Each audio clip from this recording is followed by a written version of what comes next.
आज बनाएंगे जी रमज़ान की जान प्रोटीन और ग़िज़ाइयत से भरपूर काला चना चाट। बहुत ही ज़बरदस्त रिज़ल्ट होता है, इतनी टेस्टी है ये खाने में, यकीन जानिए कि खाने वाले हाथों को रोक नहीं पाएंगे माशाल्लाह से।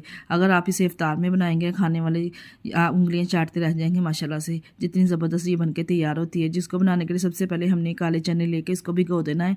हम पूरी रात के लिए भिगो सकते हैं या 2 से 3 घंटे के लिए नीम गर्म पानी में हम इसको भिगो देंगे। चने जब अच्छे से फूल जाएंगे तो हम इसको बॉयल कर लेंगे। यहाँ पे चने को तो मैंने बॉयल कर लिया है, हाथ की मदद से अच्छे से ये मैश हो रही है, इतने बॉयल करने हैं।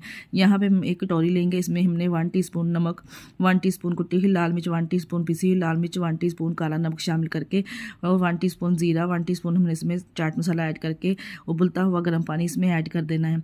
गर्म पानी हम इसमें ऐड करेंगे, मसाले अच्छे से सोप हो जाएंगे और फूल जाएंगे। यहाँ पे हम वेजिटेबल की कटिंग कर लेते हैं। यहाँ पे मैं खीरा कटिंग कर रही हूँ, आप जो सी कटिंग खाना पसंद करते हैं वैसे कर सकते हैं। और टमाटर की भी कटिंग कर लेंगे, क्यूब्स की कटिंग में मैंने तमाम टमाटर प्याज और खीरे की कटिंग कर ली। यहाँ पे एक फ्राई पैन लेंगे इसको फाइनल टच देने के लिए, जिसमें मैंने 2 टेबलस्पून के बराबर ऑयल शामिल करके 1 टेबलस्पून इसमें ज़ीरा, 1/2 टेबलस्पून मैंने इसमें ज्वाइन शामिल करके अच्छे से मिक्स कर लेना है। अच्छे से जब भुन जाए तो हमने जो मिक्सर बना के रखा था मसालों का वो इसमें शामिल कर देंगे। 2 से 3 मिनट के लिए इसको पकाएंगे। जब हल्का से ये थिक होना स्टार्ट हो जाएगा तो हमने जो बॉयल किए हुए चने इसमें शामिल कर देंगे। अच्छे से इसकी मिक्सिंग करेंगे। 1 से 1.5 मिनट के लिए इसको हमने चने के साथ अच्छे से बनाई करनी है। जो थोड़ा बहुत पानी है इसको कवर लगा के हम पकाएंगे।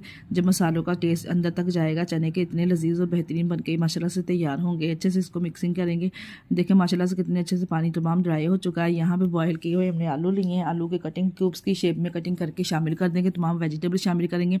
इसको चटपटा करारा बनाने के लिए यहाँ पे मैंने इमली की चटनी इसमें शामिल की है 2 टेबलस्पून के बराबर। अच्छे से इसकी मिक्सिंग करेंगे, ऊपर से गार्निश करेंगे सब्ज़ धनिया, इसको सर्व करेंगे। माशाल्लाह से देखिए कितनी ज़बरदस्त यहाँ पे चना चाट बनके तैयार हुई है। अगर आप हमारी पूरी वीडियो देखना चाहते हैं तो यूट्यूब चैनल पर विजिट कर सकते हैं। अगर आप टिकटॉक से देख रहे हो तो प्लीज़ टिकटॉक और लाइक और रीपोस्ट लाजमी कर दिया करें। ये लीजिए यहाँ पे चना चाट भी बनके तैयार हुई। इतनी बेहतरीन, इतना ज़बरदस्त रिजल्ट है, यकीन जानिए खाने वाले हाथों को रोक नहीं पाएंगे जब एक बार इसको बनाएंगे ना।